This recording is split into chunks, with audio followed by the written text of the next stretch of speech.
es rápidamente, pues un poco como el análisis del juego que hicimos ayer.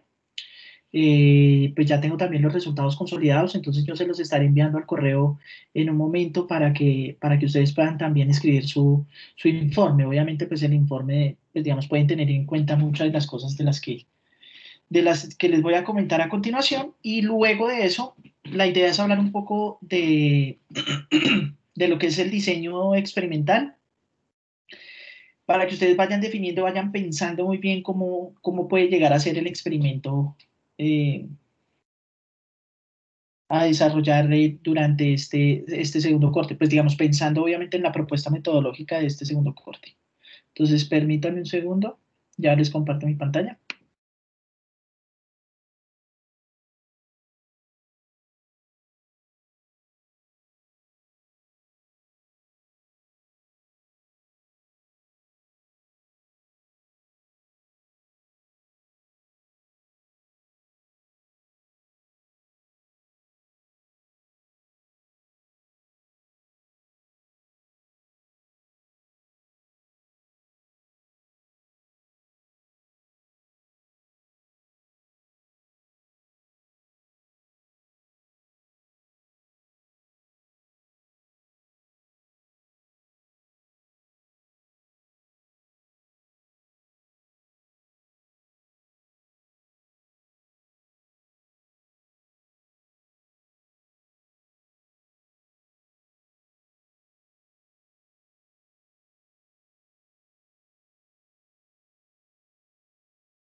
Bueno, listo, bien. Entonces, básicamente el juego que nosotros llevamos a cabo el día de ayer eh, nos pone de presente el problema que hay con la coordinación en un juego donde hay diferentes equilibrios, y cómo la comunicación nos puede ayudar a coordinarnos en alguno de esos posibles equilibrios de Nash. ¿Listo? Porque, digámoslo, hay diferentes alternativas allí. Entonces, por supuesto, la idea es,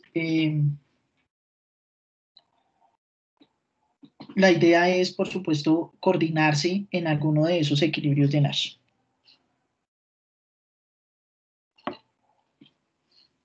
En algunos casos es un poco más sencillo, en otros no tanto. Perdón un segundo.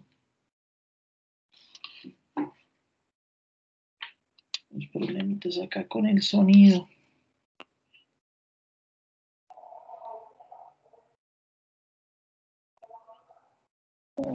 Listo.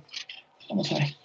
Entonces, la idea es ver justamente cómo la comunicación nos puede ayudar a acercarnos o alejarnos de la coordinación de algunos de esos equilibrios, y hacia qué equilibrio entonces es el que normalmente nos puede ayudar a coordinarnos. Entonces, un poco como la situación del juego del día de ayer que planteábamos era la siguiente, ¿cierto? Teníamos esta matriz de pagos por las diferentes opciones entonces de esfuerzo que podía tener cada quien, ¿no? Entonces, en este caso, digamos, nosotros podemos identificar el posible o los posibles equilibrios de Nash. Entonces, por ejemplo, si ustedes elegían, digamos, el nivel más bajo de esfuerzo, pues digamos que también iban a llevar a que, digamos, había una indiferencia entonces hacia el resto de personas sobre cuál sería su nivel de esfuerzo, porque todos estarían obteniendo el mismo pago de 70. Si ustedes elegían el nivel 2 de esfuerzo, entonces las condiciones se restringían hacia 2 en adelante para el resto de personas. Si elegían 3, exactamente la misma situación.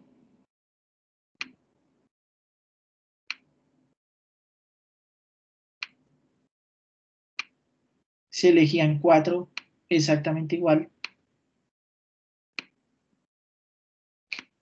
si elegían 5 y si elegían 6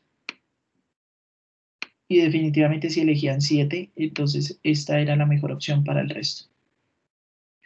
Igual pasaba para ustedes, ¿cierto? Si la otra persona o si los demás elegían como el nivel más bajo de esfuerzo el número 1, entonces lo mejor para ustedes era elegir el nivel 1 también. Si los demás elegían 2, lo mejor para ustedes era elegir 2.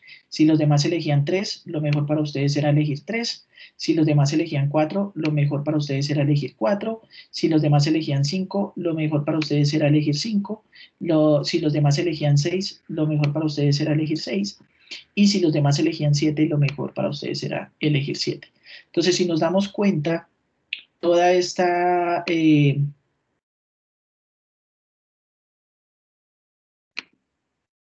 diagonal principal, ¿cierto? La que estoy ahí subrayando de una forma un poco torcida, corresponde a todos los posibles equilibrios de Nash en este juego. Entonces, claro, acá la pregunta que surge es, ¿cómo hacemos para coordinarnos efectivamente en alguno de ellos? Porque tenemos 7 opciones de equilibrios de Nash. Hay unos que nos ofrecen unos niveles más altos de ganancias que otros, ¿cierto? Hay otro que nos ofrece el nivel más bajo. Entonces la pregunta es cómo hacemos para coordinarnos en alguno de todos esos equilibrios. Y justamente a este es el problema entonces al que nos enfrentamos cuando hay diferentes o cuando hay múltiples equilibrios de Nash en un juego, que exigen además la coordinación. Démonos cuenta que para llegar a un equilibrio de esos es necesario la coordinación entre los agentes, ¿cierto? Y a esa coordinación, pues es necesario llegar de una forma, digámoslo entonces, relativamente rápida, eficiente. Entonces es claro, digamos que lo mejor para todos es elegir el mismo nivel de esfuerzo. O elegir el mismo nivel de esfuerzo es lo que les va a dar la posibilidad de llegar a un equilibrio de Nash. Entonces el problema otra vez es en qué nivel de esfuerzo entonces coordinarse, ¿no? Y ese es justamente entonces el tema, el problema de la coordinación. Y la forma más, digámoslo, explícita o más común para resolver este problema de la coordinación en un juego con múltiples equilibrios de Nash está entonces en la comunicación. La comunicación aparece justamente, digamos, el consenso o el poder establecer algún tipo de medio de comunicación entre las personas aparece como la mejor alternativa para coordinarse en alguno de esos equilibrios. Entonces, claro, porque acá el problema que se presenta es que hay un gran incentivo para coordinar los grandes esfuerzos, ¿cierto? Es decir, hay un gran incentivo para que todos se coordinen en 7, pero las decisiones de grandes esfuerzos son arriesgadas, ¿sí? Es decir, efectivamente ustedes perciben que, por supuesto, es obvio, ¿cierto? Que para todos lo mejor es coordinarse en un nivel del más alto esfuerzo, en un nivel de 7. Sin embargo, ustedes sí perciben un alto riesgo de elegir ese alto nivel de esfuerzo. ¿Por qué? Porque, pues obviamente ustedes pueden tener la intuición de que haya otra persona de que definitivamente no quiera coordinarse o no elija ese nivel de esfuerzo de 130. ¿Y por qué? Porque démonos cuenta que por cada unidad de esfuerzo adicional o menos que tengan las otras personas, yo voy a tener un incremento o una reducción de 20 unidades. Mientras que por cada nivel de esfuerzo adicional que yo haga o cada unidad de esfuerzo menos que yo tenga, solamente voy a tener una diferencia de 10 unidades. Eso es lo que hace justamente que el riesgo que yo perciba de las decisiones de los demás sea mucho más alto y que efectivamente yo contemple que la posibilidad que los demás decidan no coordinarse en ese nivel más alto de esfuerzo. ¿Sí? Entonces, digamos, la razón por la que los puede llevar a ustedes a elegir un nivel de esfuerzo menor inicialmente es justamente por ese riesgo que ustedes perciben de elegir un alto nivel de esfuerzo. ¿Listo? Entonces, ahí dentro de eso está, por supuesto, incluido un elemento de aversión al riesgo. Listo. Entonces, pues justamente en eso es que se resume el problema de la coordinación, y ese justamente fue el problema entonces que ustedes enfrentaron el día de ayer en ese juego. ¿Listo? Es un problema entonces que se presenta cuando existen múltiples equilibrios coordinados, además todos, y no sabemos en cuál de ellos entonces hay que coordinarse. ¿Listo? Y claro, yo voy a poder resolver o vamos a poder coordinarnos de una forma mucho más eficiente si efectivamente nosotros logramos entender las intenciones de los demás. Y por eso la comunicación es un elemento supremamente importante. ¿Listo? Bien, entonces hasta aquí vamos bien. Listo. Entonces, pero, Yo ya tengo una duda. claro, dime. Profe, en la tablita, o bueno, en el momento en el que estábamos haciendo los juegos, ¿cómo uno hacía para ganar más? Si digamos el que más estaba ganando era el que menos hacía esfuerzo. Entonces no entiendo para los otros puntajes que debía ser uno. De eso, de acuerdo a lo que mostraste ahí. Por eso, porque, digamos, lo que pasa es que, otra vez, o sea, es evidente que las ganancias más altas son posibles solo si se coordinan en unos altos niveles de esfuerzo. ¿Listo? Entonces, el Ok, es problema, decir, que digamos, bueno, como ejemplo, tendríamos que habernos puesto de acuerdo para, digamos, tener todos aproximadamente el mismo esfuerzo y poder, y digamos, las ganancias hubieran sido ahí cuando va subiendo la línea, ¿sí? correcto, correcto. O sea, por ejemplo, si todos se hubiesen puesto de acuerdo en el nivel de esfuerzo 7, las ganancias habrían sido de 130 para todos. ¿Sí? Entonces, Ok. efectivamente, justamente ahí es donde está el tema. Entonces, claro, hay diferentes posibilidades de coordinarse. Ustedes finalmente terminaron coordinándose en la última etapa, en el nivel más bajo, ¿cierto? En el nivel más bajo de esfuerzo. Pero es evidente, digamos, que coordinación en los más altos niveles de esfuerzo, entonces generaban los pagos más altos posibles. ¿Cuál es el problema y por qué empiezan a coordinarse hacia el nivel más bajo? Pues primero puede ser por un tema de aversión al riesgo, ¿sí? Es decir, digamos que tú y yo conversamos y efectivamente llegamos a la conclusión de que debemos coordinarnos en el nivel de 7. Pero hay algo que a mí me genera tal vez temor de que efectivamente tú decidas no coordinarte en el 7, que tú no digas 7 y que entonces yo experimente una pérdida de 20 unidades. ¿Listo? Porque démonos cuenta que si yo digo 7, pero tú no dices 7, sino que dices 6, entonces yo solamente voy a ganar 110 o vamos a ganar solamente 110, que es 20 unidades menos que 130. ¿Sí? Ese es el tema. Pero claro, si tú vas a decir 7, entonces también hay un incentivo para mí para que yo diga 6. Y si yo digo 6, pues voy a ganar 120. ¿Sí?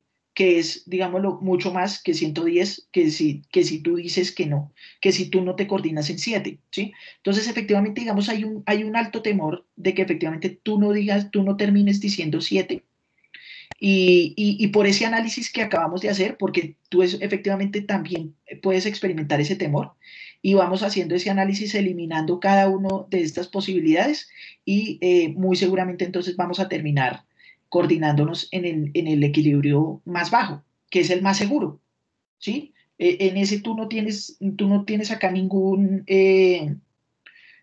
ningún temor, ningún riesgo.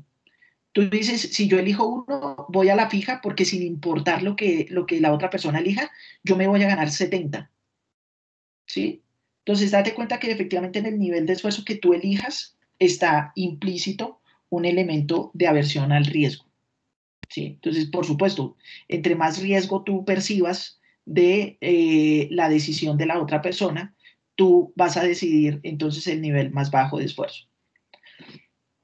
Entonces, eso es efectivamente, digamos, el problema. Y por eso el tema de la comunicación aparece como una alternativa para poder coordinarnos en esos niveles de esfuerzo más altos. ¿Sí? Entonces, por ejemplo, eso era lo que uno esperaba que pasara cuando ustedes podían emitir sus mensajes. ¿Cierto? Entonces, por ejemplo, pues, digamos, algo natural o algo lógico que uno podría esperar del momento en el que ustedes pueden empezar a emitir sus mensajes es de que todos digan que van a elegir el nivel alto de esfuerzo, de que ustedes vean los mensajes de todos y que todos efectivamente estén diciendo que se van a coordinar en el alto nivel de esfuerzo, que ustedes sientan entonces un menor riesgo ahí de elegir un alto nivel de riesgo y efectivamente todos empiecen a coordinarse hacia esos niveles. Eso no fue lo que pasó. Y es justamente porque la comunicación también tiene ciertos inconvenientes. ¿Listo? No sé si quedó claro eso.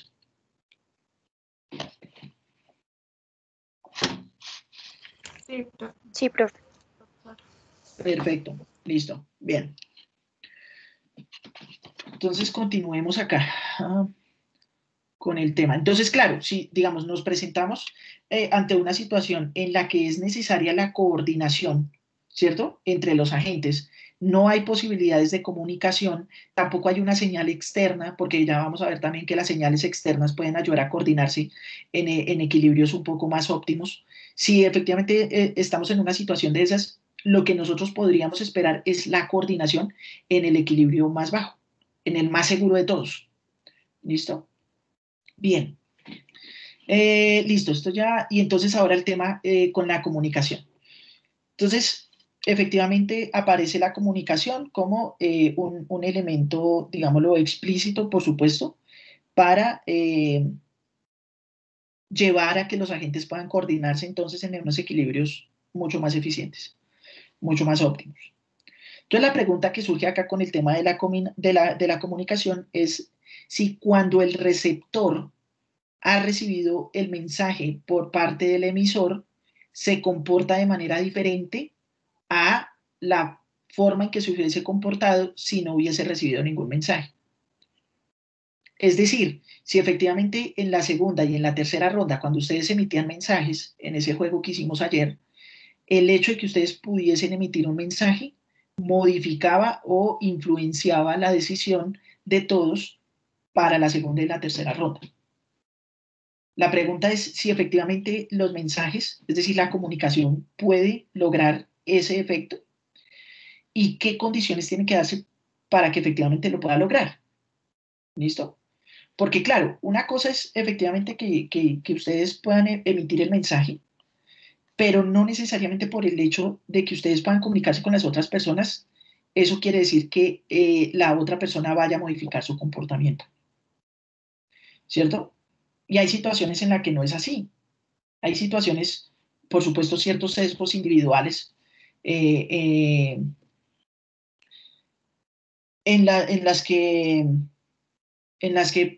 por más, digamos, la comunicación que se tenga con la otra persona, esa otra persona no modifica su comportamiento. Y entonces es mucho más difícil lograr esa modificación en el comportamiento de las personas para lograr la coordinación. ¿Listo? Entonces, lo que nos dice a nosotros la literatura es que efectivamente si yo logro que el mensaje emitido sea altamente creíble, entonces efectivamente yo voy a lograr que ese mensaje no sea ignorado por los otros agentes y efectivamente en ese caso yo puedo estar teniendo alguna influencia sobre su comportamiento. ¿Listo? Solamente si yo logro que efectivamente mi mensaje sea altamente creíble. Si no lo logro, entonces por supuesto no voy a tener el efecto que quiero sobre el comportamiento de los demás. Bien, entonces ese ya es un primer elemento que yo tengo que considerar. Entonces, si efectivamente yo quiero influenciar el comportamiento de las demás personas y poder lograr avanzar hacia la coordinación digámoslo, en un resultado mucho más eficiente para todos, entonces tengo que lograr que mi mensaje sea creíble. ¿Listo? Si yo no logro que mi mensaje sea creíble, definitivamente no va a haber entonces una modificación en el comportamiento de las demás personas por cuenta de la comunicación. En ese caso estaríamos diciendo que la comunicación es totalmente ineficiente, ¿no? Y que incluso pues, es costosa porque no está generando los resultados esperados. Bien.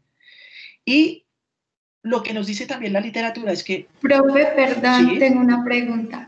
Claro. Profe, en el caso, digamos que nosotros teníamos la opción, bueno, sí, de dar como ese mensaje, pero ahí, ¿cómo se lograría que fuera creíble? Por tus acciones, ¿sí? Entonces, por ejemplo, si digamos, lo que obviamente lo lleva a uno a hacer el análisis racional de las situaciones, si yo veo que tú elegiste en el primer caso un bajo nivel de esfuerzo y me estás diciendo para la segunda ronda que piensas esforzarte alto, eso ya me genera a mí, digamos, por ejemplo, una duda sobre tu mensaje. Yo diría, pero esta persona por qué se esforzó tan poco en la primera ronda y ahora me dice que para la segunda se va a esforzar mucho, ¿sí? No me está generando la confianza necesaria en ese mensaje para efectivamente creer que así pueda ser. Ese, por ejemplo, puede ser uno de los ejemplos, ¿sí? Entonces, por supuesto, tiene que haber una coherencia en este caso en el que el juego era repetido. El hecho, por ejemplo, de que sea tal vez un juego repetido de forma finita, es decir, con un número de etapas conocido, pues también puede ser otra de las razones que nos lleve a pensar o a dudar un poco de los mensajes. ¿Listo? Pero listo, lo que sigue es justamente eso, es cómo logro que mi mensaje sea altamente creíble. Y entonces lo que nos dice la literatura también es que ese mensaje, para que sea considerado altamente creíble, tiene que satisfacer dos condiciones necesarias. ¿Listo? El autoseñalamiento y el autocompromiso. Ya vamos a ver qué es cada una de esas dos cosas.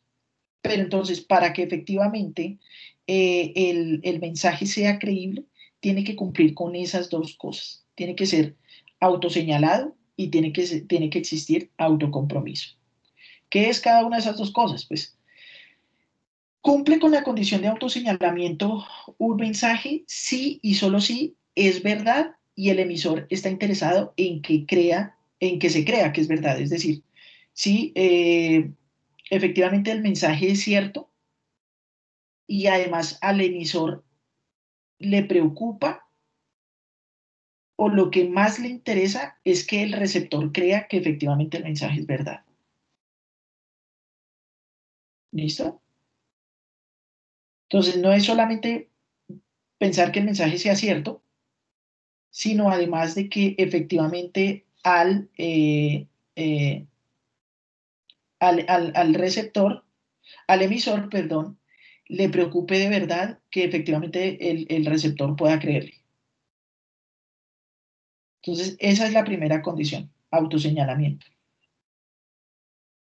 Y la segunda es entonces el autocompromiso. Y un mensaje cumple con la condición de autocompromiso si una creencia del receptor de que el mensaje es verdadero crea un incentivo para que el emisor haga lo que dijo. Es decir, si yo como emisor logro que efectivamente las otras personas logren, digámoslo, creerme, entonces eso me compromete a mí con cumplir exactamente lo que estoy diciendo. ¿Sí?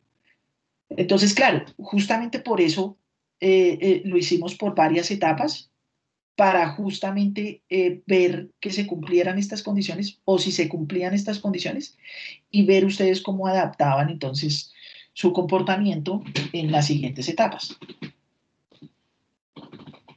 ¿Sí es claro? ¿Sí es clara esas dos condiciones? Sí, profe, no Sí. entiendo lo de el incentivo, o sea, crea un incentivo para que el emisor haga lo que dijo.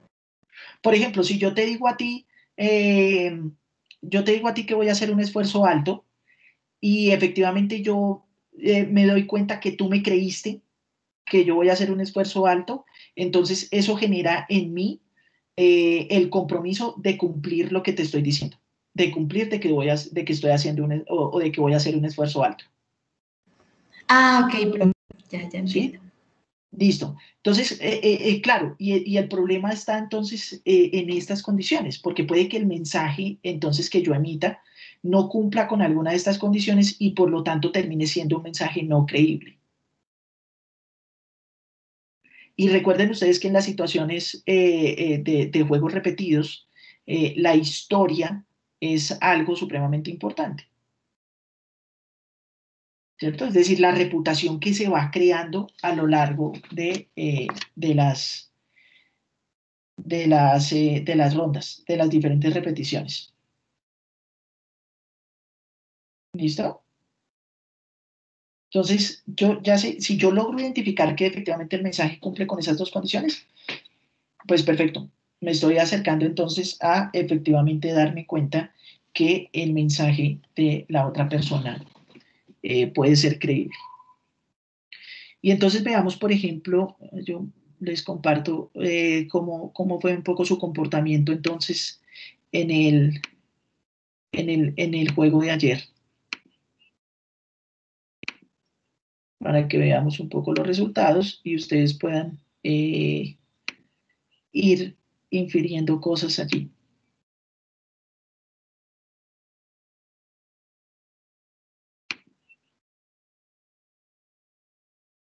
Listo, entonces acá está los resultados ya consolidados del juego de ayer. Tal vez los espacios en blanco son porque las personas obviamente de pronto enviaron sus respuestas después de que yo descargué los resultados, entonces no alcanzaron a quedar acá adentro. Entonces acá están los resultados de sus niveles de esfuerzo de la primera ronda. ¿Listo? Si nosotros podemos ver, si los organizamos, por ejemplo, en orden, podemos darnos cuenta que hay una mayor, digamos, dispersión a lo largo de los 7 niveles de esfuerzo, ¿cierto? Y acá está entonces el mensaje que se emitió para la siguiente ronda. ¿Listo? Entonces démonos cuenta que también hay diferentes mensajes, ¿sí? Entonces, si hacemos acá el orden, hay una mayor proporción de mensajes que decía que iban a tomar un alto esfuerzo.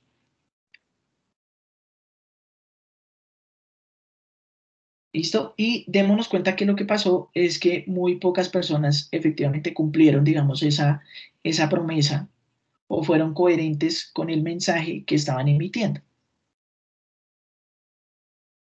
¿Listo? Lo cual efectivamente permite pensar que estas personas primero efectivamente tenían un interés de que el receptor creyera, ¿cierto? Es decir, estaban emitiendo un mensaje autoseñalado. Pero no era un mensaje autocomprometido. Es decir, no había ningún interés por parte del emisor de cumplir el mensaje que estaba emitiendo. Y eso es entonces lo que lo lleva a uno efectivamente a pensar que en las siguientes rondas puede ser exactamente lo mismo. Entonces, para la siguiente ronda,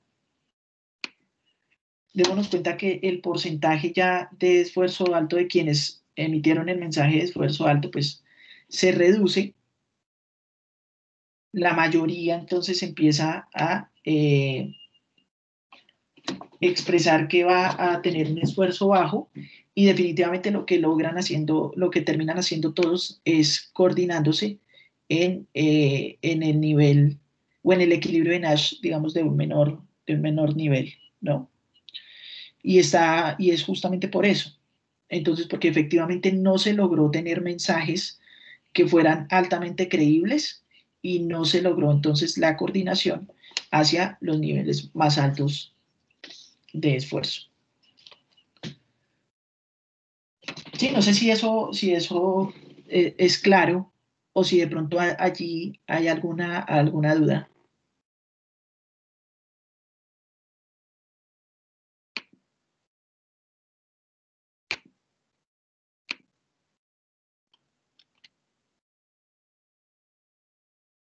¿No? ¿Es claro?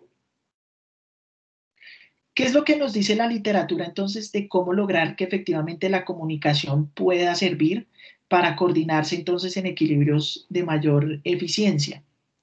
Entonces la literatura lo que nos dice es básicamente dos alternativas. La primera es que haya una comunicación, pero unilateral.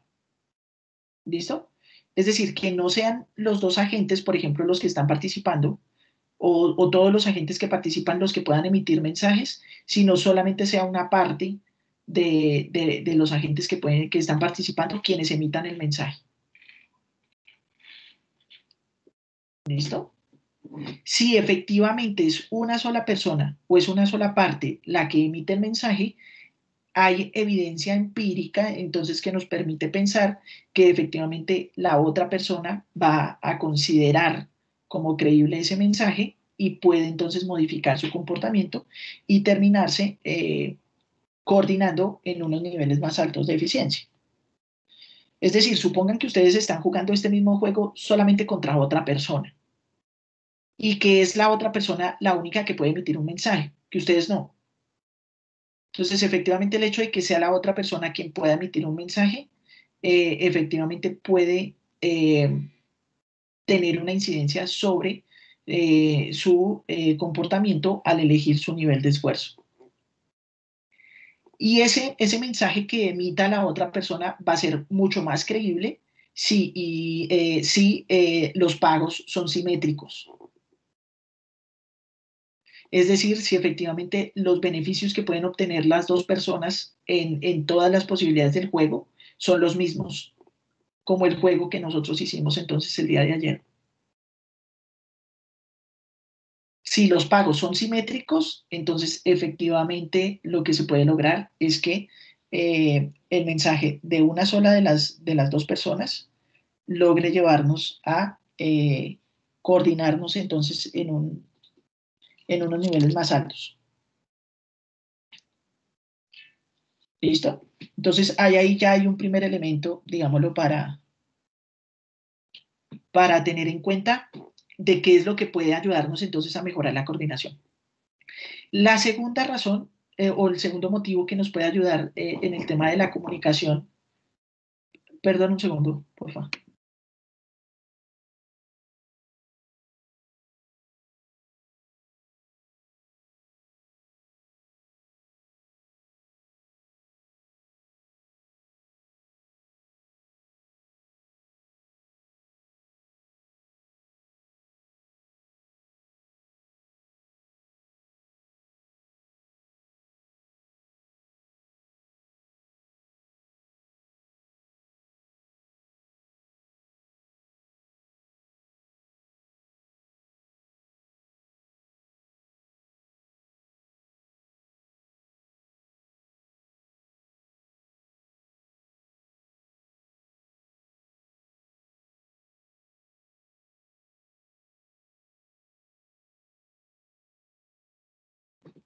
Listo, perdón. Entonces, un primer elemento que nos puede ayudar a que pues, la comunicación sea eficiente, es decir, que los mensajes sean creíbles y que por lo tanto los agentes puedan coordinarse en un mejor equilibrio de Nash, entonces está en la posibilidad de que solamente sea uno de los dos quien emita el mensaje. Listo. El segundo motivo que nos presenta la literatura y que nos presenta la evidencia es que el mensaje sea emitido por un tercero. ¿Listo? Es decir, que alguien ajeno a los dos agentes o a los agentes que están participando en el juego sea quien emita ese mensaje. Un ejemplo de esta situación puede ser, por ejemplo, las señales de tránsito. Entonces, puede haber un problema, por ejemplo, para que los conductores se coordinen hacia, por ejemplo, cómo sobrepasar un carro en la carretera. Entonces, efectivamente, el mensaje que emite la señal de tránsito nos puede ayudar a coordinarnos en el equilibrio más eficiente, que puede ser que solamente uno de los dos sobrepase al vehículo en la carretera, por ejemplo, en una carretera con 2 carriles. ¿Sí?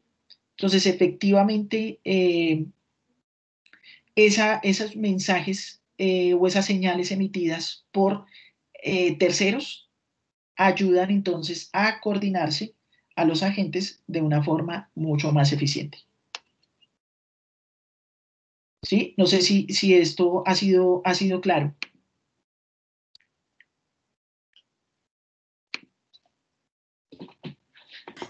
Sí, profe. Listo, bien. Entonces, claro, hay un problema que surge con el tema de la comunicación, porque si nos damos cuenta, no solamente el hecho, digamos, de que exista la posibilidad de comunicación solamente, no nos garantiza que efectivamente podamos llegar a un equilibrio o a una situación que sea óptima para nosotros y, por supuesto, para el otro agente. Entonces, no solamente la existencia de la comunicación per se nos va a llevar a eso. Es necesario que existan, digámoslo entonces, unas condiciones frente a esos mensajes que se pueden emitir en el proceso de comunicación para que definitivamente nosotros lleguemos a coordinarnos en algún equilibrio óptimo. Marcela nos pregunta si esto tiene una relación con el poder de negociación. Si una parte tiene como esa facultad, sí. Digamos que el poder de negociación se puede experimentar, por ejemplo, si no hay pagos simétricos, ¿sí? Es decir, si los pagos no son los mismos para los dos agentes y pues una persona solamente es quien emite el mensaje. En ese caso, definitivamente puede que se tenga una influencia efectivamente para, digamos, extraer cierto poder de negociación en ese caso. Porque, digámoslo, existen ahí menos motivos para considerar de que, por ejemplo, el mensaje sea autocomprometido. Si existe un poder de negociación, existen menos motivos para considerar que el mensaje que está emitiendo la otra persona es autocomprometido, es decir, que haya un interés de la otra persona por cumplir el mensaje que me está emitiendo. ¿Listo? Y por supuesto, pues digamos, uno podría evaluar también la existencia de otras variables, digámoslo, contextuales, para ver cómo puede alterar las condiciones de esos mensajes. ¿Sí? Claro, entonces, por ejemplo, pues en ese caso yo tendría que haberle hecho preguntas a ustedes, por ejemplo, de qué es lo que ustedes esperan que hagan los demás. Y efectivamente, digamos, en una escala, por ejemplo, qué tan probable es que usted efectivamente cumpla el mensaje que está emitiendo, como para que yo pueda identificar efectivamente esas características de autoseñalamiento y de autocompromiso en los mensajes que está emitiendo la otra persona. Entonces yo ya sé que cuando yo estoy, digámoslo, en un proceso de negociación, ¿sí? Entonces tengo que tratar de identificar efectivamente que el mensaje o que los mensajes que está emitiendo la otra persona, la contraparte, contengan estas características. Si definitivamente yo no logro identificar eso, puede que me lleve a mí entonces a ser mucho más conservador en mis decisiones y termine entonces, pues otra vez obteniendo el resultado posible, digámoslo, menor, ¿vale? Entonces, y por supuesto también es importante que la otra persona identifique que mi mensaje es creíble para que esa otra persona también entonces decida asumir un poco más de riesgo y puedan terminar entonces obteniendo un resultado, digamos, mucho mayor para las dos partes. ¿Listo? Entonces esa es como la principal, digamos, enseñanza que nos queda del juego de ayer. Por supuesto, pensando en situaciones en las que los pagos son simétricos para las dos partes.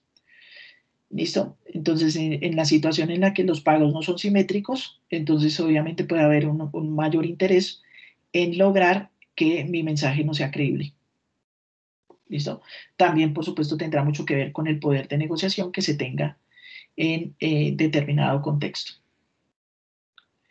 Listo, entonces hasta acá, ¿alguna pregunta, alguna duda, alguna inquietud? Profe, digamos el tema de que como que haya un incentivo externo, que es, por ejemplo, en este caso, no presentar el informe, yo creo que eso resulta siendo como más fuerte que el mismo, digamos, como la misma capacidad de coordinarse, ¿no? Eh, claro, digamos que es el problema que existen determinados, digamos, elementos de coordinación de coordinación en política económica, ¿sí? Y ese cómo prevalece el interés personal sobre el interés de cooperación, ¿sí? Es decir, por ejemplo, si efectivamente yo lo que quiero es obtener una ganancia y que yo sea el único que me quede sin presentar informe, pues entonces obviamente eso lo que me va a llevar es a emitir mensajes que no sean creíbles eh, para tratar de engañar entonces a la contraparte y que efectivamente yo pueda obtener unas ganancias más altas. ¿Sí? Entonces el tema está en cómo también los intereses particulares me pueden llevar a, digamos, poner por encima del interés común mis decisiones. Pero también está el tema desde cómo yo creo que efectivamente los demás van a proceder, ¿sí? Porque si efectivamente yo lo que creo es que los demás están procediendo de la misma forma, que están haciendo el mismo análisis que yo estoy haciendo, entonces definitivamente, perdón, definitivamente lo que va a terminar pasando es que terminemos eh, coordinándonos en el menor equilibrio de Nash posible. En este caso, en el menor nivel de esfuerzo. ¿Sí? Porque si efectivamente yo creo que los demás están haciendo el mismo esfuerzo, entonces quiere decir que los demás no van a tener ninguna influencia con el mensaje que yo emita. Y por lo tanto eso nos va a llevar a elegir el menor nivel de esfuerzo. Pero si yo por el contrario creo que las otras personas están considerando un alto nivel de esfuerzo y que yo puedo, digámoslo, engañarlas expresando o revelando un alto nivel de esfuerzo, pero finalmente ejecutando un bajo nivel, entonces, digamos, efectivamente me va a llevar a que mis mensajes no sean creíbles, no cumplan por lo menos con la condición de autocompromiso. Entonces, efectivamente, démonos cuenta que el mensaje puede ser autoseñalado, pero no autocomprometido. ¿Listo? Más, digamos, no puede presentarse de que sea autocomprometido y no autoseñalado.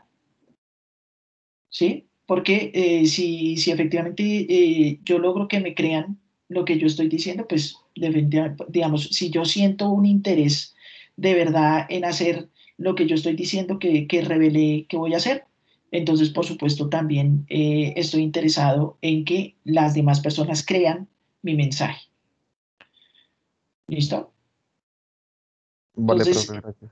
listo, entonces ese es como el tema con la comunicación. Y por supuesto, démonos cuenta que dentro de esto está implícito mi comportamiento estratégico y el comportamiento estratégico que yo considero de los demás.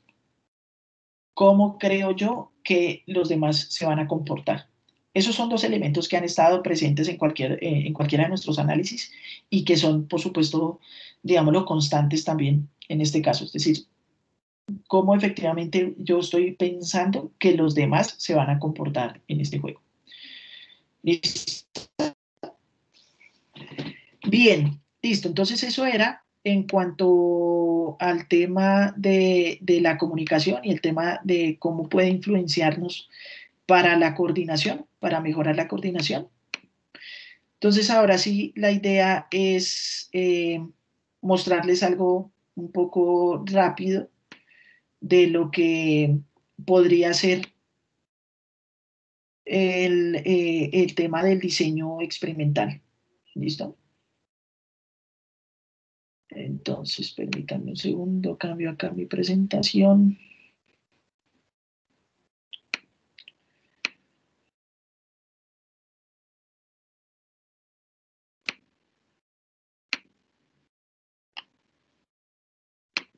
A ver, a ver. Listo. Entonces, básicamente, pues muchos de ustedes, y esa fue la recomendación que se hizo en el primer corte, están pensando en realizar su experimento a partir de lo que han revisado en sus antecedentes, es decir, de lo que han podido identificar que hacen otras personas, ¿cierto? O que han hecho otras personas investigando temas muy parecidos e implementando metodologías experimentales.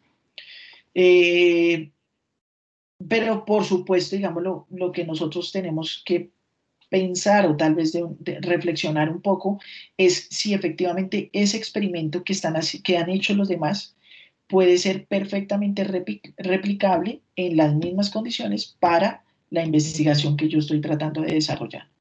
¿Listo? Entonces, por eso es importante, digamos, que entendamos un poco cuál es la esencia que está detrás de este tema de los experimentos y qué es entonces lo que uno busca con este tema. Entonces, permítanme, les comparto rápidamente acá mi presentación para que ustedes vayan teniendo una idea y por supuesto vayan avanzando entonces en pensar cómo puede ser ese experimento que ustedes van a desarrollar. Entonces, lo primero que hay que tener claro es que cuando ustedes van a hacer ese experimento, ustedes van a medir una relación causal, ¿listo? Entre dos variables. Entonces, ¿cómo afecta la creación de los estereotipos a el proceso de negociación de las personas? Por ejemplo, ¿cómo afecta el género al desempeño en un proceso de negociación? ¿Cómo afecta la aversión al riesgo a el resultado de un proceso de negociación? Entonces, estamos analizando nosotros siempre una relación causal entre dos variables, ¿cierto? ¿Cómo entonces una variable puede causar la otra? ¿Listo? ¿Cómo los estereotipos pueden causar un comportamiento diferente en un proceso de negociación? ¿Cómo el género puede causar un comportamiento diferente en un proceso de negociación? Entonces, estamos hablando constantemente de una relación causal.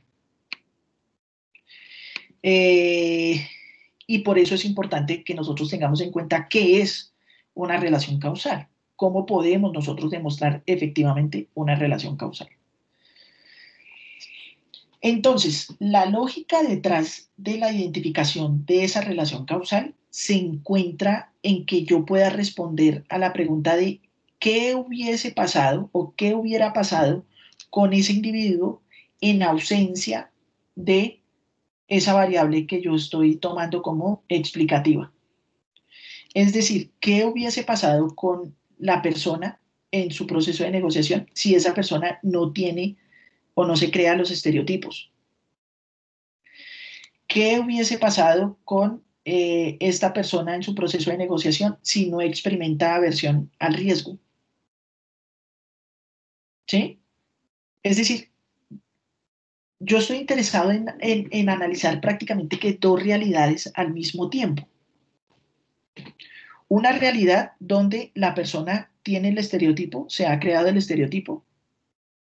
Otra realidad donde la misma persona, no tiene el estereotipo. Y yo lo que quiero ver es su comportamiento en esos dos escenarios, digamos, diferentes, pero que es la misma persona. ¿Sí? Eso es lo que se denomina un contrafactual. ¿Listo? Y esto les puede servir, muchachos, mucho.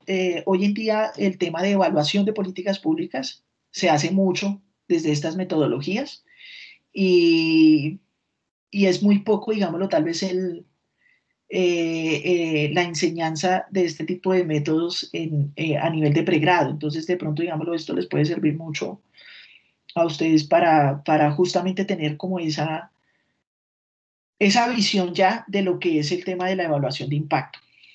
Entonces, otra vez, a ustedes lo que les interesa es analizar, poder identificar ese contrafactual. Si yo estoy analizando, por ejemplo, un choque de información, entonces, y yo estoy analizando cómo un choque de información puede modificar las decisiones de consumo de las personas. Pues para que yo pueda identificar eso de una manera adecuada, yo tengo que identificar primero qué habría pasado con las personas en sus decisiones de consumo si no se presenta ese choque de información. ¿Listo? Es decir, otra vez, yo tengo que crear ese contrafactual. Entonces yo lo que quiero es analizar, ver esas dos realidades. Claro, el problema es que eso es imposible, ¿cierto? Yo no puedo analizar a la misma persona en dos dimensiones, digamos, del espacio totalmente diferentes. Sí, yo, digamos, no tengo obviamente la máquina del tiempo para poder analizar a la persona en dos puntos, digámoslo, iguales, pero en situaciones diferentes y ver si efectivamente su comportamiento es diferente. Entonces, yo lo que voy a hacer es crear, digámoslo, de una manera artificial ese contrafactual. ¿Listo? Y eso es lo que nos permite a nosotros hacer el experimento. Eso es lo bueno, digamos, de los experimentos, que es un poco más fácil crear ese contrafactual. ¿Sí? Y básicamente la forma de crear ese contrafactual es mediante la aleatorización del tratamiento. Entonces, bueno, sencillamente digamos esto como para ponernos un ejemplo. Entonces, esto lo que nos muestra un poco la situación es, ¿cierto?, de cómo,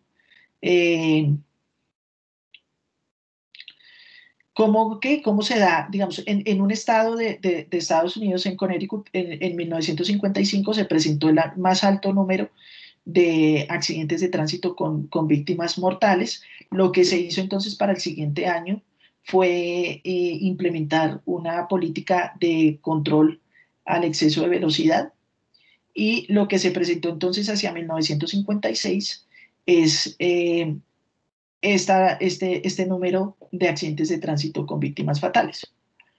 Entonces la pregunta, por ejemplo, que puede surgir en este caso es si efectivamente la política fue eficiente. ¿Sí? ¿Creen ustedes que la política fue eficiente entonces para reducir el número de accidentes de tránsito con víctimas fatales?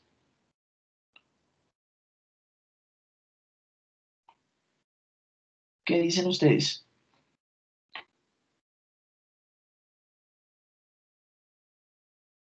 Sí, pues lo redujeron, ¿no? Sí, sí, efectivamente, digamos, uno lo que ve es que hubo menos accidentes de tránsito con víctimas fatales. Pero la respuesta es que yo no sé si efectivamente esa reducción en los accidentes con víctimas fatales se debió a la política o a algún otro factor. ¿Sí? Y ahí es otra vez donde está el tema del contrafactual. Es decir, yo lo que tuve que haber fue, o lo que tengo es que aproximarme a poder analizar la realidad de este comportamiento de los accidentes si no se impone la política de exceso a la velocidad. ¿Sí? Yo quiero saber, por ejemplo, cómo el programa de Familias en Acción ayuda a reducir, digamos, si efectivamente el programa de Familias en Acción tiene un impacto sobre el nivel de nutrición de los niños. Entonces yo voy, analizo, tomo las medidas, digámoslo, de talla y de peso de los niños y calculo el índice corporal y identifico sus condiciones de nutrición eh, de los niños que reciben el programa. Pero el problema es que yo justamente no sé si efectivamente esas condiciones de nutrición de los niños se deben al programa o a algún otro factor, ¿cierto? Puede ser que las familias hayan conseguido empleos y por lo tanto tengan mejores ingresos y eso haga que la nutrición de los niños mejoró. Puede ser que efectivamente la alimentación que están recibiendo en sus escuelas ha mejorado los niveles de nutrición de los niños. ¿Sí? Entonces, efectivamente yo no tengo, digamos, hasta acá la facilidad o la manera de responder que efectivamente esa modificación se debió a los temas de política. Entonces, justamente eso es lo que ustedes van a tener que identificar con su experimento. ¿Sí? Entonces, que yo estoy interesado en ver cómo otra vez la aversión al riesgo de las personas influye en el comportamiento de las personas en un proceso de negociación. Pues fácil, yo no puedo, digamos, sencillamente yo no puedo asegurar, si por ejemplo yo lo que hago es tomar personas con un alto nivel de aversión al riesgo y ver efectivamente cómo se comportan esas personas en un proceso de negociación, solamente eso no me puede llevar a mí a inferir que efectivamente el nivel de aversión al riesgo influye en su desempeño en un proceso de negociación, porque yo lo que tendría que ver es cómo se habrían comportado esas personas en una situación de baja aversión al riesgo. ¿Listo?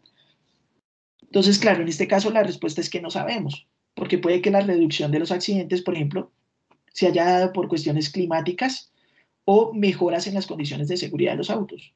Entonces, claro, lo que pasó fue que acá se presentaron tantos víctimas mortales que lo que hicieron los fabricantes de vehículos fue incluir unas nuevas condiciones de seguridad. Y entonces eso hizo justamente que se redujera el número de víctimas fatales en los accidentes de tránsito. Puede ser que efectivamente en la medida en que los conductores, pues valga la redundancia, conducen más, tengan una línea de aprendizaje y eso reduzca su probabilidad de sufrir accidentes. Entonces, efectivamente puede que la reducción en los accidentes se haya dado por ese motivo. O puede ser sencillamente que este haya sido el año más alto de víctimas fatales y que a partir de allí, por un comportamiento natural de las cifras, de las series de tiempo, empieza entonces a reducirse esos niveles de accidentes con víctimas fatales. Entonces, por lo tanto, el problema de ustedes va a estar justamente ahí, en crear un contrafactual adecuado. ¿Listo? Entonces, bueno, este es, digamos, aproximándonos a lo que sería el experimento ideal. El experimento ideal es este. Entonces, yo tengo un grupo de personas, de individuos, que puede, obviamente tiene que ser de un tamaño significativo para que además ese experimento pueda tener validez externa. Muy parecidos todos los individuos que hacen parte de este grupo y yo lo que voy a hacer es de una forma aleatoria, a algunos les asigno el tratamiento de la variable que yo estoy interesado en analizar y en medir y a otros no. Y veo cuál es su comportamiento después de haber dado ese tratamiento. Es decir, por ejemplo, otra vez en cuanto al experimento, digamos, en cuanto a sus preguntas. Entonces, por ejemplo, alguien está interesado en ver otra vez cómo es el tema, cómo los estereotipos pueden llevar a que efectivamente las personas tengan un desempeño diferente en un proceso de negociación. Entonces, yo tengo inicialmente unos individuos muy parecidos todos. A algunos les voy a dar ese choque de crearles el estereotipo y a otros no. Y yo veo cómo se comportan al finalizar esos dos subgrupos que yo he armado de forma aleatoria. Y esa diferencia entre el comportamiento de los dos es lo que yo voy a tener, que entonces sería el impacto de tener estereotipos en un proceso de negociación. ¿Listo? Por ejemplo, si yo lo pienso hacer con un juego del ultimátum, entonces resulta que a mí me dio que las personas que se crean estereotipos ofrecen en promedio $4 en el ultimátum game, mientras que las personas que no tienen estereotipos en promedio están ofreciendo $6 en el ultimátum game. Entonces yo voy a decir finalmente por esa diferencia en el comportamiento promedio entre los dos grupos que el efecto de tener estereotipos en un proceso de negociación lleva a que las personas ofrezcan en promedio $2 menos de lo que se ofrecería si no se crea el estereotipo. ¿Sí? Eso es entonces, digámoslo, básicamente lo que ustedes van a tener que hacer con su experimento. Y el experimento perfecto es ese. Entonces yo tengo un grupo de personas muy parecidas, a algunos de forma aleatoria les doy el choque del tratamiento, a otros no, y veo cuál es el comportamiento promedio, digámoslo, diferencial entre los dos grupos. ¿Sí es claro eso? Sí, profe. Sí, profe, entonces es como la forma en que uno redacta el juego, ¿sí? Sí, por supuesto, digamos que a ti lo que te interesa es que obviamente algunas personas sí reciban el choque y otras no, ¿sí? O sea, obviamente las instrucciones del juego no van a ser las mismas para todos, porque a algunos tú quieres obviamente darles el tratamiento de la variable que tú estás estudiando y a otros no. Entonces, obviamente las instrucciones del juego van a ser diferentes. Listo. Entonces, digamos, ese grupo que no va a recibir el tratamiento es lo que se considera como el grupo control y el grupo que recibe el tratamiento, pues es el grupo tratado. ¿Listo? Entonces, efectivamente, digamos, si otra vez sigo con el ejemplo del estudio sobre los estereotipos, el grupo al cual yo le creo el estereotipo, entonces ese es el grupo tratado y al grupo al que yo no le creo el estereotipo, ese es el grupo control. Entonces, finalmente a mí lo que me interesa es comparar el resultado del grupo tratado con el del grupo control y ver si efectivamente hay alguna diferencia significativa en sus comportamientos. ¿Listo? Hay dos cosas importantes respecto al tema de los experimentos y están vinculadas al tema de la validez. ¿Listo? Y el experimento y los resultados que yo obtenga del experimento tienen que ser válidos a nivel interno y a nivel externo. ¿Qué quiere decir que sean válidos a nivel interno? Quiere decir que el diseño del experimento efectivamente garantiza que no hay, digamos, ninguna distorsión en el comportamiento de las personas. ¿Sí? O sea que yo no estoy, digamos, influenciando en nada el comportamiento de las personas, salvo solamente por incluir el tratamiento. ¿Listo? Ese es el tema de la validez interna. Y el tema de la validez externa es de que el tamaño y el tipo de individuos que yo utilizo para realizar mi experimento me garantiza que esos resultados pueden ser generalizables para, digamos, poblaciones mucho más grandes y que además pueden ser unos resultados replicables en otras condiciones. ¿Listo? Entonces, eso es un poco en cuanto a la validez interna y a la validez externa. Quiere decir eso que, digamos, en este caso, puede que nosotros nos preocupemos menos por el tema de la validez externa, porque nos vamos a preocupar menos, digamos, por, eh, por efectivamente, digamos, que los resultados sean con un tamaño de población adecuada, porque, digamos, en estas condiciones es difícil acceder a unos tamaños de población grande, pero sí tenemos que garantizar la validez interna de los ejercicios. Y es decir, otra vez que como se diseña el experimento, como se diseñen, digamos, las instrucciones, el protocolo del juego, tiene que ser, digamos, lo menos invasivo posible con el comportamiento de las personas. ¿Listo? Por ejemplo, o sea, el hecho de hacer un juego como el que nosotros hicimos el día de ayer, pues es un juego que no tiene casi validez interna. El hecho, por ejemplo, de que el formulario ustedes tuviesen que llenarlo y enviarlo por cada una de las respuestas, eso lo que puede generar es, por ejemplo, un agotamiento de ustedes y un comportamiento no adecuado, ¿sí? Entonces, digamos, ese tipo de cosas uno tiene que, obviamente, restringirlas en el tema de verdad, digámoslo, aplicar algún tipo de experimento que cuente con la validez interna. Bueno, me va a pasar esto para no enredarlos con esto. Y voy a quedarme con esto. Y es justamente las cosas que ustedes tienen que evitar justamente en la influencia del comportamiento de los demás en sus experimentos. ¿Listo? Entonces, hay que evitar, digamos, totalmente el efecto placebo. ¿El efecto placebo qué es? Cuando el tratamiento tiene un efecto positivo debido a la expectativa y a la creencia creada en los participantes. ¿Listo?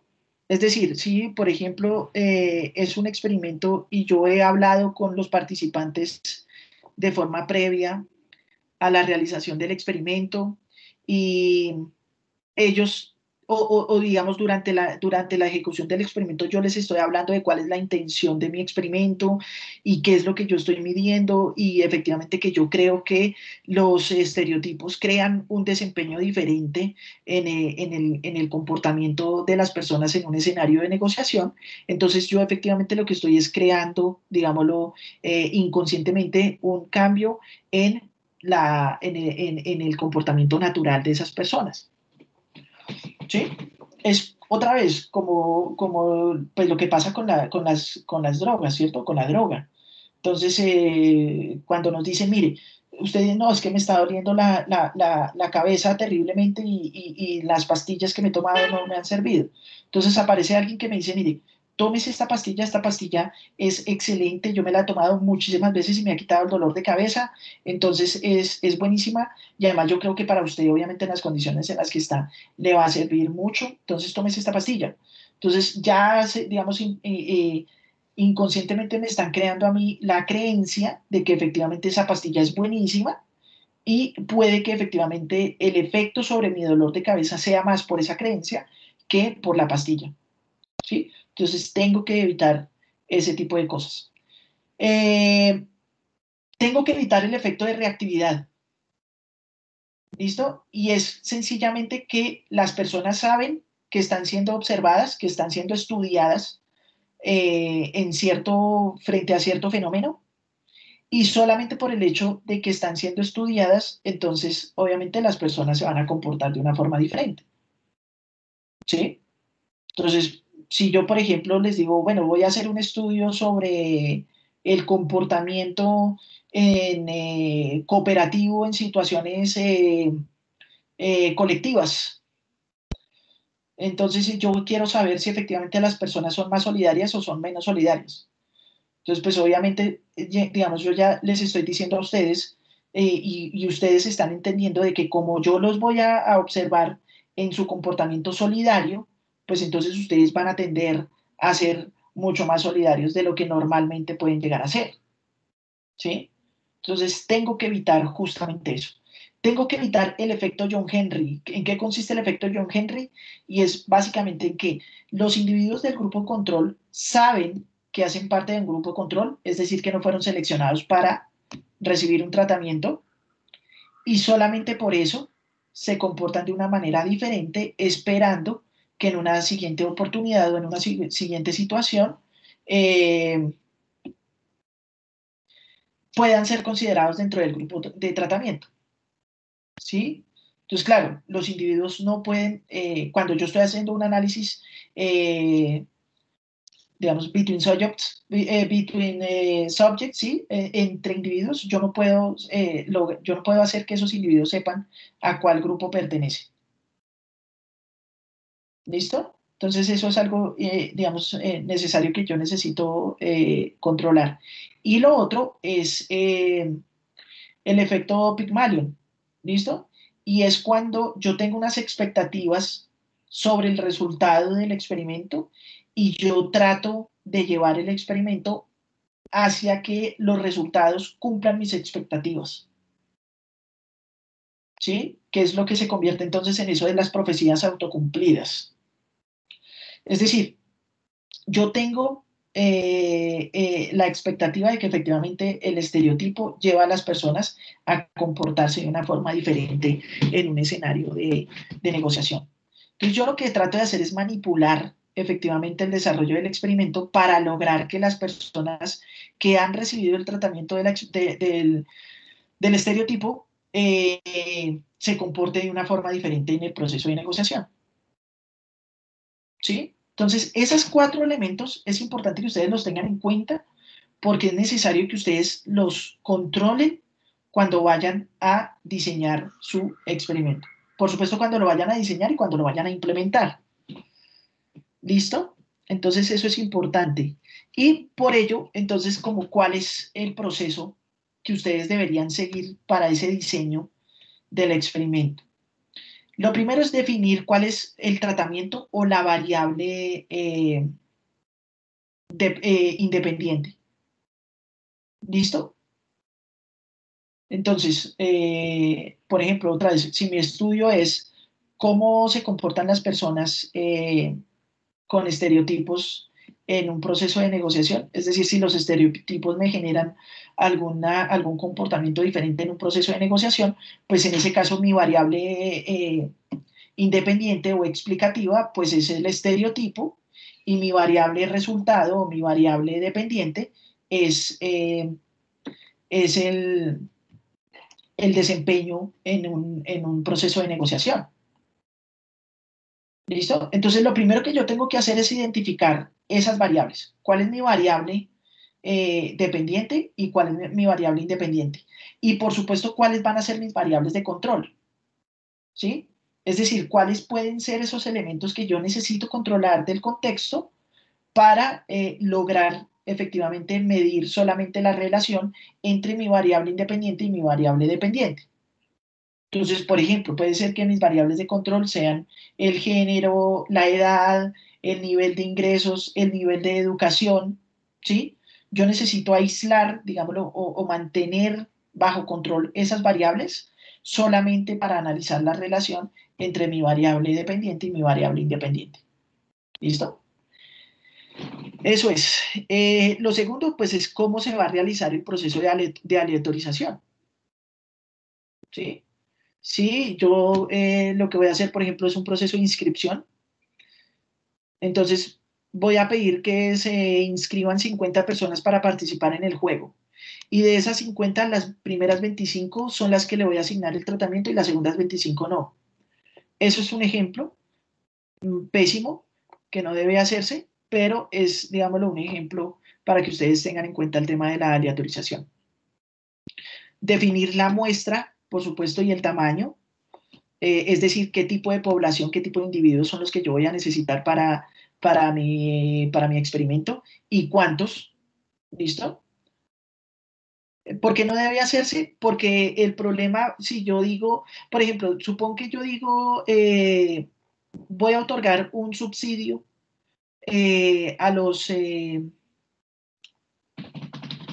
a para alimentación a las primeras 50 familias que lleguen a inscribirse. Y voy a utilizar las siguientes 50 que lleguen para hacer mi grupo control. Entonces, el problema es que esas 50 primeras que llegaron ya son muy diferentes a las siguientes a las segundas 50, ¿sí? Porque las primeras 50 que llegaron están mucho más interesadas en participar en el programa, se esforzaron más por participar en el programa, tienen un mayor empeño en participar en el programa. Entonces, eso ya los hace totalmente diferentes a los individuos del grupo control. Y efectivamente, cuando yo vaya a medir esa diferencia en su comportamiento, puede ser que esa diferencia sea causada por esas condiciones iniciales que son diferentes en ellos. Entonces, lo que yo tengo que hacer es obviamente que las personas no conozcan cuál es la unidad de aleatorización. ¿Listo? Y que los individuos que quedan en el grupo tratado y en el grupo control sean lo más parecidos posibles. Eso es lo que yo tengo que garantizar. ¿Listo? Tengo que definir cuál es mi pregunta de evaluación. Entonces, ¿cuál es la pregunta puntual, cierto, de la investigación que yo estoy intentando resolver? Otra vez, ¿cuál es el efecto de la creación de estereotipos sobre el desempeño en un proceso de negociación de las personas? Tengo que hacer una línea base, es decir, digamos, conocer ciertas características iniciales de las personas para saber que efectivamente son parecidas, que su nivel de estereotipos, por ejemplo, en el caso del ejemplo que yo estoy manejando, pues no existe, ¿cierto? O que existe en un mismo nivel para todos. Tengo que hacer un seguimiento y es decir, ya una vez yo he aplicado el tratamiento, ver cómo se comportaron entonces de diferentes los dos grupos y finalmente pues un análisis de eso. ¿Listo? Entonces ahí está la raíz, digámoslo, o el desafío para ustedes con este diseño experimental. Entonces ustedes tienen que hacer un buen diseño que le garantice, obviamente, validez interna a su ejercicio. Y el hecho de que le garantice validez interna a su ejercicio quiere decir que se está omitiendo o que se está controlando la aparición de cualquier problema, digámoslo, de estos que hemos mencionado. ¿Sí? ¿Sí ha sido claro eso? ¿O de pronto hay alguna duda, alguna inquietud con respecto al tema? Profe, una pregunta, ¿me puede repetir a lo que hace referencia a la línea base? Eh, sí, claro, la línea base son las condiciones iniciales con las que las personas se encuentran, digámoslo, antes de realizar el experimento. ¿Sí? Entonces, lo que les mencionaba, yo quiero saber, por ejemplo, cuál es la condición de edad, cuál es la condición de género, cuál es la condición de ingresos, cuál es la condición de digamos, de conocimiento frente al estereotipo que tienen las personas antes de dar como tal mi tratamiento y de realizar el experimento. ¿Sí? Eso es digamos, el tema de la línea base. Entonces, por ejemplo, si yo estoy pidiendo, si yo pienso hacer algún experimento donde las personas tienen que hacer una tarea de sumas, por ejemplo, pues entonces yo lo que necesito saber es antes de hacer el experimento, ¿cierto? ¿Cuál es el nivel, digamos, de conocimiento de matemáticas de las personas? Porque si no, pues obviamente yo lo que voy a tener es que definitivamente haya un comportamiento diferente al finalizar el experimento, pero que ese comportamiento diferente no sea por el tratamiento, sino por las condiciones iniciales de los individuos que participan. Entonces, la línea base hace referencia a eso. ¿Listo? Gracias, profe. ¿Listo? Listo. No sé si para los demás ha sido claro o hay alguna otra duda, alguna otra inquietud.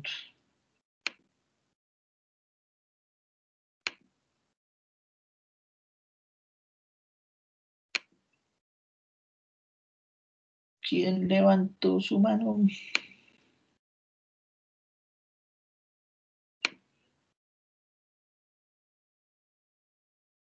Súper, bien.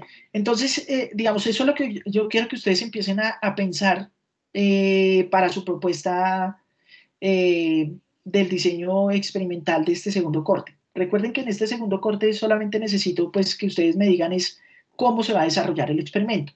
La idea de desarrollarlo y de implementarlo pues es para el siguiente corte.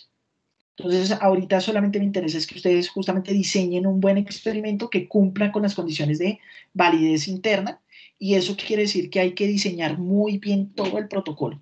Es decir, cómo van a participar las personas, cuando vayan a participar, qué información se les va a presentar, cómo se les va a presentar esa información, las preguntas que se le van a plantear son estas y absolutamente todo digamos, otra vez el protocolo durante el desarrollo del experimento para garantizar efectivamente que el experimento va a contar con las condiciones de validez interna necesarias para tener unos resultados que sean confiables.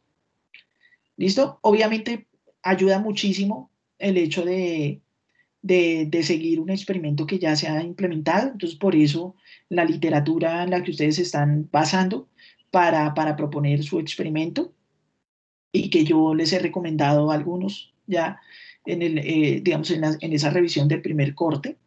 Eso puede ayudar muchísimo.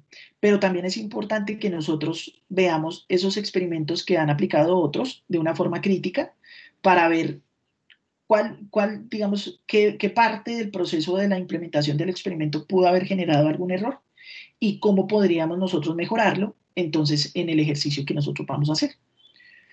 ¿Listo? Profe, otra pregunta, pues digamos, no afecta mucho como el tema como del muestreo de nosotros, porque digamos en mi caso sería como, creo que es que se llama como bola de nieve, que es como que solo las personas que están así como en mi red de amistad y eso son las que van a ser entrevistadas. Sí, no hay problema, no hay problema. Obviamente por eso ustedes lo que han visto en la mayoría de los trabajos que han revisado es que la mayoría de experimentos se desarrolla con estudiantes, porque es una población supremamente homogénea. Entonces digamos, es una población que tiene unos niveles o unos edades promedio muy parecidas, que tienen también además, digamos, que habitan en unos contextos muy similares. Entonces, la mayoría de experimentos por eso se desarrolla con estudiantes. Por supuesto, no todos los experimentos, digamos, por la naturaleza del estudio van enfocados hacia los estudiantes, pero pues digamos, no hay ningún problema efectivamente con el muestreo que se vaya a hacer. Obviamente, pues hay que revisar las características de cada uno de los ejercicios para ver eh, si efectivamente eso no genera ningún inconveniente. ¿Listo? Vale. Y pues yo bueno, listo, con gusto. Yo, obviamente la idea es que ustedes empiecen a pensar en eso porque pues, digamos, ustedes saben cómo va el tiempo y no sé, pero creo que para este segundo corte nos quedan ya otra vez como 3 semanas. Entonces, pues la idea es que por supuesto ustedes vayan con un tiempo, digámoslo, exacto, sí, 3 semanas. Entonces que ustedes con un tiempo, digámoslo, prudente, diseñen muy bien su experimento y que obviamente no lleguen a la última semana queriendo diseñarlo ahí, porque obviamente lo más probable es que se preste para tener un mal diseño del experimento.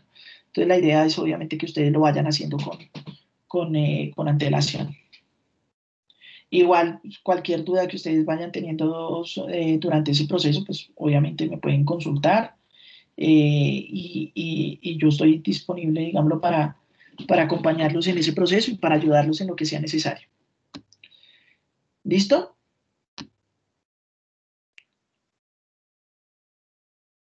Listo, profe, muchas gracias. Listo, profe, gracias. Bien, listo. Entonces, pues ese era el tema de la presentación del día de hoy. Eh, pues muchas gracias por su participación, por su atención. Les envío entonces en un rato al correo los resultados del ejercicio de ayer para que ustedes redacten su informe. Ese informe, otra vez, lo pueden entregar hasta el próximo jueves, no hay ningún problema. Sería nuestro segundo informe de este segundo corte. Y nos veríamos entonces el próximo jueves. ¿Listo?